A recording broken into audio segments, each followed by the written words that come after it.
Assalamualaikum warahmatullahi wabarakatuh. Waalaikumsalam Waalaikumsalam warahmatullahi warahmatullahi wabarakatuh. wabarakatuh. Baik, kami dari kelompok 9 akan mempresentasikan mengenai aspek-aspek manajemen laboratorium. Sebelumnya terima kasih kepada Bapak Alek Harijanto dan Ibu Lailatul Nuraini selaku dosen pengampu mata kuliah manajemen laboratorium. Sebelum itu, perkenalkan, saya Revaldi Bisma Sailendra dengan NIM Mahir 101.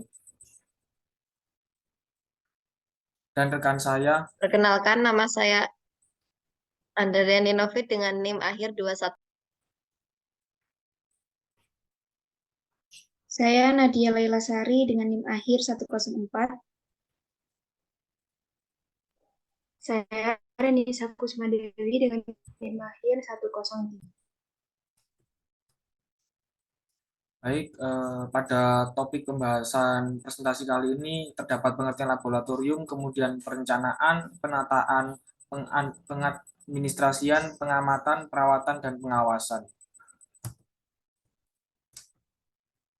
Kepada yang bertugas untuk dipersilahkan.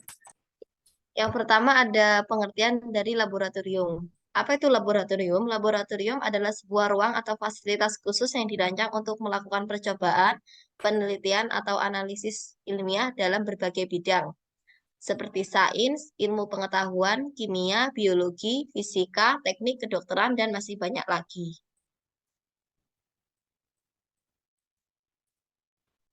Selanjutnya ada perencanaan. Perencanaan sendiri merupakan sebuah proses pemikiran yang sistematis, analisis logis tentang kegiatan yang akan dilakukan. Langkah-langkah, metode, SDM, tenaga, dan dana yang dibutuhkan mencapai tujuan yang telah ditentukan secara efektif dan efisien. Perencanaan ini dimaksudkan untuk merencanakan konsep dari suatu laboratorium itu sendiri. Bagaimanakah bentuk laboratorium yang ideal? Berapakah besar ukurannya? Pertanyaan-pertanyaan ini serta-merta dapat kita jawab karena sebuah laboratorium dibangun dengan tujuan tertentu. Artinya, sebuah laboratorium itu dibangun harus tahu dulu untuk keperluan dan untuk siapa saja yang akan memakai laboratorium tersebut. Baik, selanjutnya yaitu penataan. Tata letak peralatan atau suatu bentuk usaha pengaturan penempatan peralatan di laboratorium sehingga laboratorium tersebut berwujud dan memenuhi persyaratan untuk beroperasi. Kemudian tujuan penataan laboratorium yakni yang pertama mengurangi hambatan dalam upaya melaksanakan suatu pekerjaan yang menjadi tanggung jawabnya. Yang kedua, memberikan keamanan dan kenyamanan bagi pengguna, pekerja, maupun operator. Yang ketiga, memaksimalkan penggunaan peralatan. Yang keempat, memberikan hasil yang maksimal dengan pendanaan yang minimal. Dan yang terakhir, mempermudah pengawasan.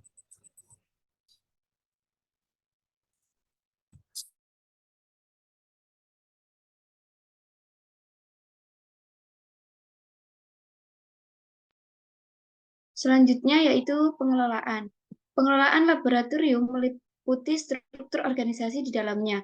Contohnya pada laboratorium pendidikan yang ada di sekolah, pengelolaan laboratorium meliputi kepala sekolah, wakil kepala sekolah, penanggung jawab kurikulum, koordinator laboratorium, penanggung jawab laboratorium, laboran, dan teknisi.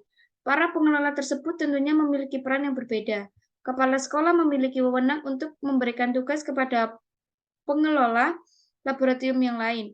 Penanggung jawab laboratorium berperan dalam administrasi laboratorium, mengusulkan kepada kepala sekolah terkait alat dan bahan yang ada di laboratorium, dan tanggung jawab atas kebersihan, perawatan, dan perbaikan alat di laboratorium.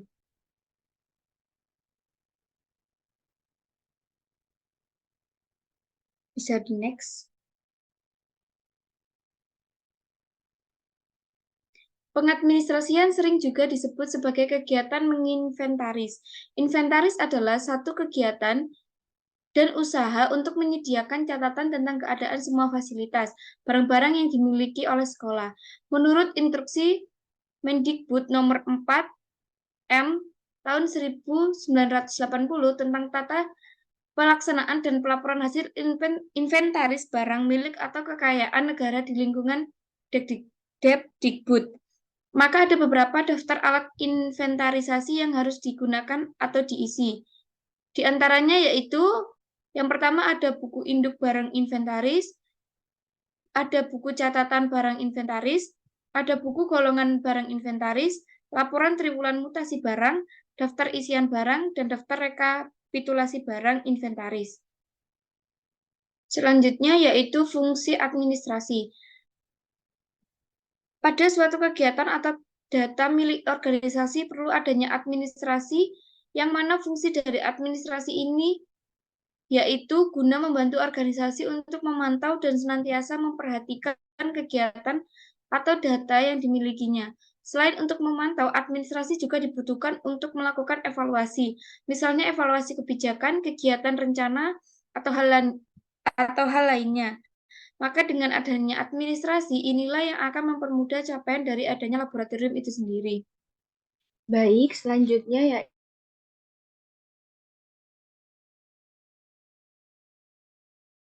pada dasarnya perawatan pengawasan laboratorium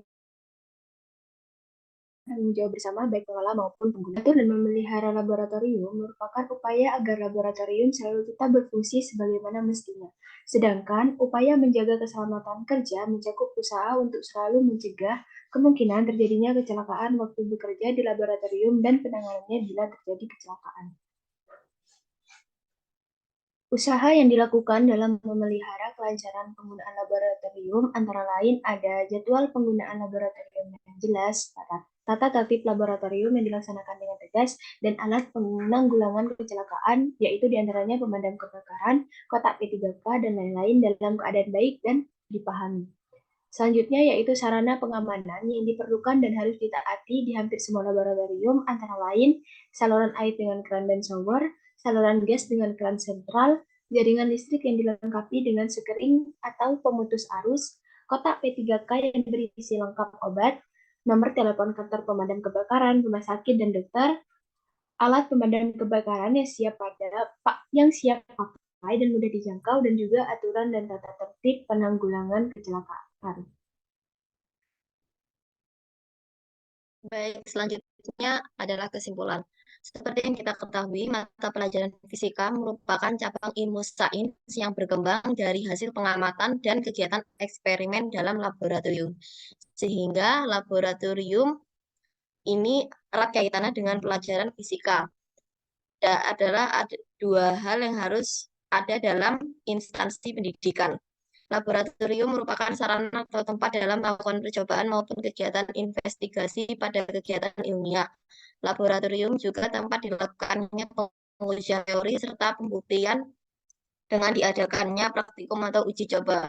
Secara umum, laboratorium dibedakan menjadi beberapa jenis, yaitu adalah laboratorium pendidikan yang terdapat di sekolah maupun perguruan tinggi, laboratorium penelitian yang biasanya digunakan untuk meneliti suatu produk atau bahan, ada laboratorium pengendalian proses, laboratorium pengembangan produk, dan ada laboratorium pelayanan jasa. Laboratorium erat kaitannya dengan ilmu biologi, fisika, dan kimia. Selanjutnya saya kembalikan kepada moderator. Baik, mungkin sekian pemaparan materi dari kelompok 9 mengenai aspek-aspek manajemen laboratorium. Kurang lebihnya mohon maaf. Assalamualaikum warahmatullahi wabarakatuh.